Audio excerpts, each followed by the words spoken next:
growing outrage over Meghan Markle's Vanity Fair feature, which has exposed her as a bully on an international scale. The royal YouTube sensation Paula M posted on this: "Game over. I feel vindicated. After having my Twitter account cancelled, my YouTube videos taken down in 2019, and after 5 years of exposing them, I am glad it's coming out." Vanity Fair played a huge role, along with the other mainstream media, covering up for these two idiots. My take: the palace wants Prince Harry back because this is a hit piece on Meghan Markle to try to salvage Harry's reputation. He's alone. He's dumb. He didn't know any better. He misses his family. All BS. But hey, Meghan is about to find out how far the king's reach is in the USA. Harry is just as bad, if not worse, than Meghan. No poor Harry from me. I agree. There is no doubt in my mind that this was coordinated with Buckingham Palace right when Harry is on his way to the UK. And now some reports that Netflix is even considering axing with Love Meghan altogether as a result of the negative reaction swirling to the Vanity Fair piece. Of course, the Daily Beast Newsweek has described this as a major crisis, and the Daily Beast has spoken to survivors, so-called Meghan Markle survivors, who feel vindicated by reports of her demon ways. So, Paula M., a huge amount going on with the Vanity Fair article, and I'm fascinated to hear what you've been discovering. Meghan has been secretly recording her life with Harry. Let's just think about that for a second. This isn't some private scrapbook for sentimental reasons. This is potentially evidence she could use in the event of a divorce. This isn't the move of someone who's committed to making their marriage work. This is a woman who's hedging her bets, making sure that if things go south, she controls the narrative. And given how much she's already profited off her truth through Oprah, Netflix, and The Cut, it's not hard to imagine what the next step might be. Here's the question: does Harry even know? Dan Wootton suggests that he might be completely unaware of this. And if that's the case, we are looking at a betrayal of epic proportions. Imagine finding out that your spouse has been secretly documenting your life together, potentially collecting dirt on you without your knowledge. That's not love, patriots. That's a setup. Well, it is absolutely insane that this woman thinks that she can bully her way through life. And again, it goes down to that word accountability, Dan. I said last year that last year was going to be the year of accountability, and a lot of people were held accountable. I believe that this is going to be the year. You know how Meghan had that little video of her running to the beach, carefree, writing 2025 repeatedly, like 2025 Yes. takes, but she got it right in the end. I think this is going to be the year of the downfall of many people, because I just, like, it's not only in the UK. This is no longer just the UK. This is now the US, and these are major outlets. What is very baffling to me is how Meghan Markle is not calling them racist, because that's why she accused the UK press of being for calling her out. I remember Mr. Valentine Lowe, if I recall, right before they did the Oprah Winfrey disaster sit down, that these other survivors in the UK came out and spoke out, and Meghan Markle dismissed them as, they were trying to silence her, muzzle her, whatever, Oh yeah, But and it was all just to try and destroy her before the Oprah Winfrey interview, wasn't it? And it was all driven by racism, and they were put up to it by the royal family. All of that. We got all of that rubbish. But how come she's not calling out, and the Hollywood Reporter? Ooh, child, that was brutal. It's like, it gets worse. It's pretty much every reputable news week, you have people, they haven't really gone hard on her, but then it's People magazine, But you've had like everybody in the US calling her out as a bully, and yet not one peep of racism thrown at them. Not one, oh, it's Interesting. because she's a woman of color. You know, she is this or she is that.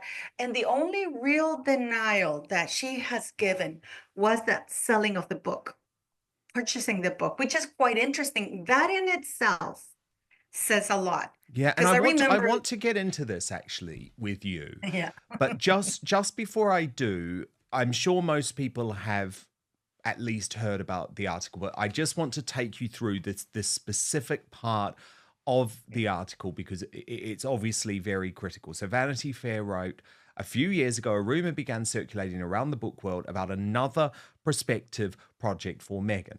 This story, which a person with knowledge confirms the broad details of, was that Meghan's team had a conversation with a publishing house to gauge interest in the idea for a potential book.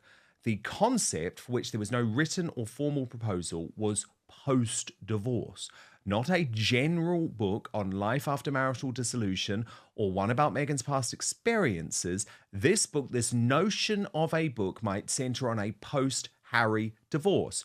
Not that there actually was one in the works, just that if a divorce ever came to be, would this publisher theoretically be interested in a book that took place in its aftermath? Now, that is a bombshell revelation. It's certainly something, Paula M., that fits with lots of my reporting about how Meghan is absolutely planning for a post-divorce world. And what interests me is that you believe Meghan is preparing for this by even trying to record some of her conversations with Harry, what presumably so that she has evidence to a publisher in order to say these conversations actually took place? Paula M., a well-known royal commentator, says she feels vindicated by the Vanity Fair piece. And you know what? He has every right to. For years, anyone who questioned Meghan's story was labeled as a hater, racist, or accused of spreading conspiracy theories. But now, major outlets like Vanity Fair and the Daily Beast are exposing her alleged bullying and manipulative behavior. This is what happens when the media stops treating someone like a saint and starts doing actual investigative journalism. And what we're seeing is that Meghan's carefully crafted image is coming apart at the seams. And you want to know why? Because lies eventually catch up to you. You can only play the victim for so long before people start asking, wait a minute, how is it that everyone around you is the problem? Your staff, the royal family, the British press, Hollywood executives, Spotify, Netflix. At what point do we start seeing the common denominator? yeah. I mean, this woman, um, I can honestly tell you that no woman, when you're being proposed to, will think of calling her best friend and record her like so-called proposal. So from outlets out there, we know that this woman loves to record everything. In the Cut magazine, I think article, she said that she wasn't she didn't have to sign an NDA agreement, that she could say anything, but she chose not to. But we've seen that this woman records stuff. This woman loves her phone. And I do have a source who told me that Meghan Markle has been keeping a video diary of her life with Harry. Because, I mean, one of the things that we know is that Meghan is a grifter. And she knows the value of having, her word means nothing. She can go and blah her way, but now she is she has discredited herself to such a point that, nobody will believe anything she has to say. But she is recording this idiot. And if he doesn't know it, it's going to be a brutal awakening, because there is no way that Meghan Markle is not going to have video evidence of anything and everything that goes around Harry. We've seen in the Netflix documentary, or I don't even call it documentary, that show that they put up, that they had clips that nobody had ever seen. Meghan Markle posting clips. This woman lives on her phone. This is, I mean, and I don't know if you saw this, but there was this guy, this actor called Christopher Polahan. He did a podcast about 3 weeks ago, where he was Meghan Markle's co-star in the Dater's Handbook, and he admits that Meghan Markle told him that she started dating somebody in March of 2016, and then she went silent, and then on October 31st, she phoned him, or she sent him, that was the last time he received a text message from Meghan, telling him that the news were about to break, that she was dating, that the man she had met in March was Prince Harry. So this, I mean, she was the one. How would she have known that there was an article about to break? We know that she has been taking pictures of Prince Harry. We've seen those famous pictures of Prince Harry and Halloween with Princess Eugenie, and those are pictures that you can see her taking them. I mean, it is such a thing. And this person who has never failed me with information has told me that there is a lot of video footage of Harry out there, or that she has, and that she is, I mean, that'll be her main card. A book, yeah, probably she's shopping for a book. But I do believe that Meghan Markle is going to have a lot of video footage of Harry. We're going to see video diaries. And you know what? And I actually talked about it in my video, and I asked, would you watch it? I would be guilty. I would be watching to see what she has to present. Everybody will like, and I've said that she would be showing these videos from a biased point of view because she will want to show her truth. She would like to guide us to the narrative as how she was a victim of Harry, right? But I would unfailingly, most of the people on my channel say they would watch it. This part is fascinating, Patriots. Paula M. suggests that Buckingham Palace may be coordinating this Vanity Fair exposé as part of an effort to rehabilitate Harry's image. Now let's think about this. The royal family has always played the long game. They don't react impulsively, and they certainly don't fight their battles in public the way Meghan and Harry do. But if you're King Charles and you're watching Harry's reputation nosedive, you might start thinking, how do we get him out of this mess and back into the fold? So what if this isn't just about exposing Meghan? What if this is also about making Harry look like a victim? Someone who was manipulated, someone who was caught up in something he didn't understand. Now personally, I think Harry is just as responsible for his actions as Meghan is. But the fact that people are even considering this possibility tells you how badly Meghan's reputation has tanked. Even people who were sympathetic to her are starting to see the cracks. Folks, let's talk about With Love, Meghan. This was supposed to be Meghan's big comeback. A lifestyle show where she bakes cookies and talks about her authentic self. But now Netflix is reportedly reconsidering the whole thing. Why? Because even Netflix, the same platform that paid the Sussexes millions for that train wreck of a documentary, is realizing that Meghan's brand is toxic. And let's be real. With Love, Meghan was never about the recipes. It was about rebuilding her image. But when your image is built on deception and manipulation, no amount of perfectly plated pastries can fix it. But isn't that so difficult, though, for her to prove now, given that even Newsweek, even Jack Royston at Newsweek, who's always been Team Meghan, is saying this Vanity Fair article takes the bullying allegations to another level. Absolutely. Because this is now transatlantic, it's now constant, it's now revealing that people are in therapy. I mean, his argument to Meghan is, you can't just keep denying this now. You're actually going to have to admit it and manage it in some way because it's become a tsunami.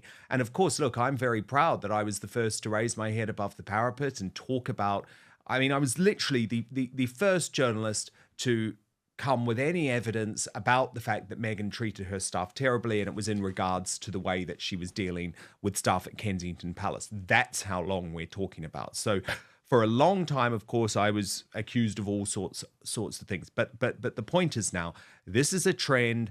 It's constant. It's consistent. It's with all the staff. So do you agree that actually it's no longer going to stack up? I mean, yes, sure, we might watch Meghan trying to say, oh, Harry bullied me one day in her post-divorce book, but no one's going to believe it, are they? Because the evidence against her now is categorical. And the only reason that these people haven't actually spoken up, certainly the ones in the UK, are because they're confined by the Official Secrets Act, which you have to sign if you work for the royal family.